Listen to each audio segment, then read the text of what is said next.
தமிழ் சின்னத்திரையில் இளைஞர்கள் மத்தியில் பெரும் வரவேற்பு பெற்று வரும் நிகழ்ச்சி சிங்கிள் பசங்க. இதுவரை நடிகர் பார்த்திபன், நடிகைகள் ஆலியா மானசா மற்றும் ஸ்ருத்திகா அர்ஜுன் ஆகியோர் நடுவர்களாக இருந்து வந்த நிலையில் தற்போது நடுவர் குழுவில் மாற்றம் செய்யப்பட்டுள்ளது.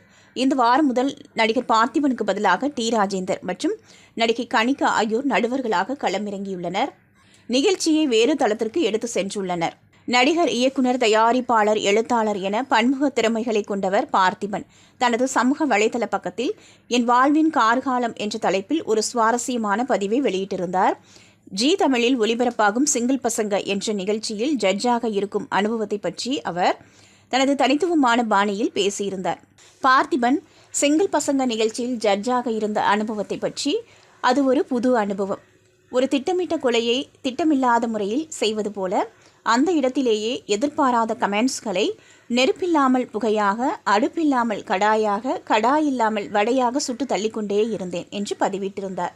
மேலும் அவர், அந்த நிகழ்ச்சியில் நடுவராக இருப்பது ஒரு பெரிய வித்தைதான். நெருப்பு நாற்காலியில் முள் கிரீடம் அணிந்து 2 பெண் நடுவர்களுக்கிடையே இருப்பது ஒரு பெரிய பொறுப்பாக இருந்தது என்று கூறியுள்ளார்.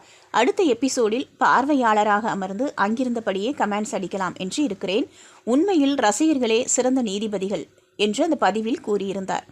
ஆனால் சில வாரங்களில் அவர் அந்த நிகழ்ச்சியிலிருந்து காணாமல் போனது ரசிகர்கள் மத்தியில் கேள்வியை எழுப்பியிருக்கிறது. அதுபோல இந்த வாரம் நடுவராக வரும் டி. ராஜேந்தர் தனது தனித்துவமான பேச்சு நடை, அதிரடி வசனங்கள் மூலம் ரசிகர்களை கட்டி போடும் இவர் சிங்கிள் பசங்க நிகழ்ச்சியில் நடுவராக வந்திருப்பது பெரும் வரவேற்பை ஏற்படுத்தியுள்ளது. சன் டிவியில் ஒளிபரப்பாகி வரும் பிரபல சீரியல் எதிர்நீச்சலில் ஈஸ்வரி என்ற கதாபாத்திரத்தில் நடித்து வரும் நடிகை கனிகா இந்த நிகழ்ச்சியின் புதிய நடுவராக இணைந்துள்ளார். ஒரு நடிகையாக அவர் நிகழ்ச்சியில் பங்கேற்றிருப்பது பார்வையாளர்களுக்கு ஒரு புதிய அனுபவத்தை கொடுத்திருக்கிறது. இந்த இரு புதுமையான நடுவர்களுடன் ஏற்கனவே ரசிகர்களின் மத்தியில் பிரபலமான நடிகை ஆலியா மானசாவும் தொடர்ந்து நடுவராக பயணிக்கிறார்.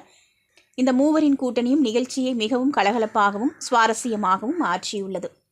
இந்த நிகழ்ச்சியில் வெற்றிக்கு நடுவர்கள் மட்டுமல்லாமல் போட்டியாளர்களும் ஒரு முக்கிய காரணம். தன்னுடைய தனித்துவமான கிராமிய நகைச்சுவையாலும் யதார்த்தமான பேச்சாலும் கூமாப்பட்டி தங்கதுரை ரசிகர்கள் மத்தியில் பெரும் வரவேற்பு பெற்றுள்ளார்.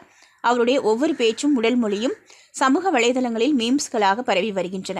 இந்த நிகழ்ச்சியின் சுவாரஸ்யமான தருணங்கள், போட்டியாளர்களின் நகைச்சுவையான செயல்கள் மற்றும் நடுவர்களின் வித்தியாசமான கருத்துக்கள் ஆகியவை ரசிகர்களை மிகவும் கவர்ந்துள்ளன. இந்த புதிய நடுவர் கூட்டணியால் சிங்கிள் பசங்க நிகழ்ச்சி இன்னும் பல உயரங்களை அடையும் என்று எதிர்பார்க்கப்படுகிறது.